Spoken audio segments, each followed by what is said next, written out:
પાટણમાં ભાજપના વોર્ડ 9ના ચૂંટણી કાર્યાલયનું ઉદ્ઘાટન. પ્રદેશ મહામંત્રીએ વિપક્ષ પર સાધ્યું નિશાન. વિકાસ વિરોધીઓને અસુર ગણાવી પેનલ જીતાડવા અને કોંગ્રેસ મુક્ત પાલિકા બનાવવા અજય બ્રહ્મભટ્ટનું આહ્વાન.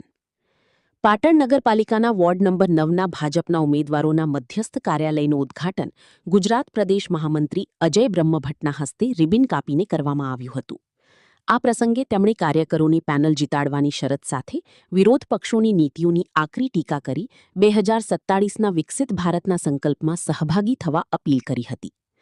પાટણ નગરપાલિકાની ચૂંટણીના પ્રચાર અર્થે વોર્ડ નંબર 9ના ભાજપના ઉમેદવારો 11 મોહનભાઈ પટેલ, ડિમ્પલબેન સંદીપકુમાર પટેલ, નટવરભાઈ મંગાભાઈ પટણી અને ભૂમિકાબેન નિકુલભાઈ મોદીના મધ્યસ્થ કાર્યાલયનું ઉદ્ઘાટન યોજાયું હતું. આ તકે ઉપસ્થિત જનમેદની અને કાર્યકરોની સંબોધતા પ્રદેશ મહામંત્રી અજય બ્રહ્મભટ્ટે પક્ષની શિસ્ત અંગે સ્પષ્ટ કર્યું હતું કે જો વોર્ડમાંથી આખી પેનલ નહીં જીતે તો કોઈપણ સભ્યની નગરપાલિકામાં મુખ્ય હોદ્દો આપવામાં આવશે નહીં. તેમણે અપક્ષોની મદદ કરનાર કાર્યકરો સામે 5 વર્ષ સુધી પક્ષમાં પ્રવેશબંધીની ચીમકી પણ ઉચ્ચારી હતી.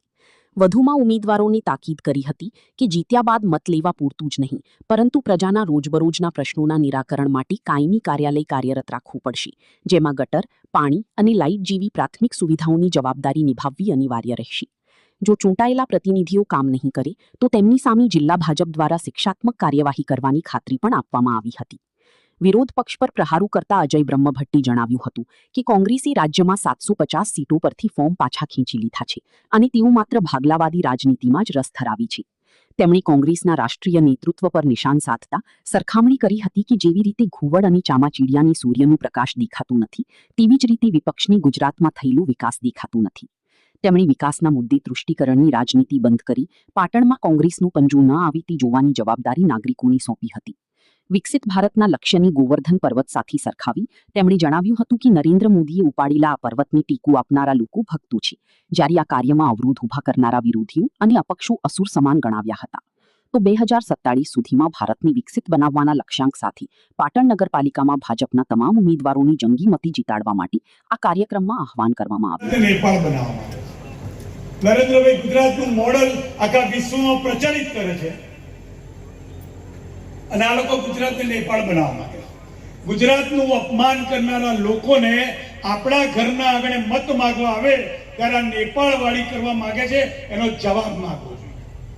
તો આપણે સાચા ગુજરાતી કહેવું. આ માત્ર છે એમાં એ વોર્ડમાંથી જો 4-4 નહીં જીત્યા હોય તો એક પણ જણને નગરપાલિકાનો મુખ્ય હોદ્દો મળશે નહીં.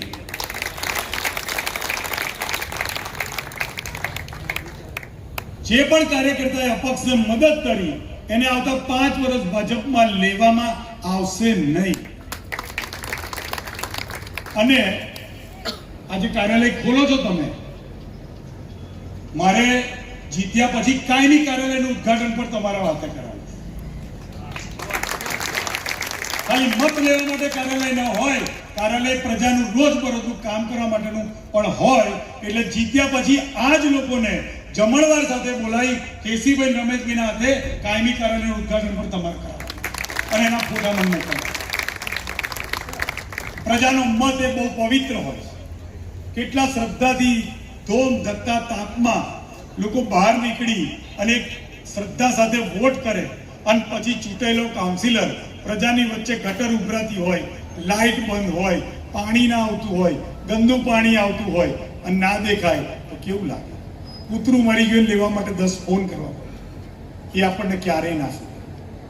અને હું તમને એટલી ગેરંટી આપું છું કે આ 4 માંથી કોઈ પણ કાઉન્સિલર ચૂંટાયા પછી આ કામ નહીં કરે ને તો એની પર શિક્ષાત્મક કાર્યવાહી રમેશભાઈ સિંધવ કરશે, એની જિલ્લા ભાજપ તરફથી. અપક્ષો ભાજપની વાત થઈ, થોડી વાત કોંગ્રેસની બી કરવી પડે ને. કરવી પડે. કોંગ્રેસના ઉમેદવારોએ એમનું ફોર્મ પાછું ખેંચ્યું 750 માત્ર પૈસા આપીને ફોર્મ ભરાઈને ભાજપ બિનહરીફ ના થાય એના પ્રયત્નમાં કોંગ્રેસ છે. એ લોકોને લોકોના કામમાં, લોકોના વિકાસમાં રસ નથી, માત્ર ભાગલા પડાવવામાં રસ છે. આ ઠાકોર છે, આ પટેલ છે, આ વાણીઓ છે, આ દલિત છે, આ આદિવાસી છે, આમાં જ રસ છે. સંસદની અંદર કોંગ્રેસના સંસદ સભ્ય એવું કે અમને સાઉથ એક અલગ રાજ્ય અલગ દેશ તરીકે આપે અને આખી કોંગ્રેસ એ વાક્યનો વિરોધ ન કરે, પંજાબને અલગ માગે, એનો કોઈ વિરોધ ન કરે, આવા લોકો કોંગ્રેસ એના સર્વોચ્ચ નેતા દેશની બહાર જઈને આ દેશના લોકોમાં, આ દેશમાં લોકતંત્ર નથી, દેશને ગાળો બોલવાનું કામ કરે. કોંગ્રેસના અધ્યક્ષે એવું કહ્યું કે ગુજરાતમાં નેપાળવાળી થશે. આનું તો છે ને બધાને લાગવું જોઈએ, બધાના દિલમાં ચૂકવું જોઈએ. શું કોઈક એક રાજ્યની અંદર કેટલાક અરાજકતાવાદી લોકો ભેગા થઈને સરકાર પર કબજો કર્યો, કાયદો ને વ્યવસ્થા ધ્વસ્ત કરી અને સમગ્ર વિશ્વમાં એવું બતાવ્યું કે નેપાળ હવે રહેવા લાયક નથી. આખા રાજ્યમાં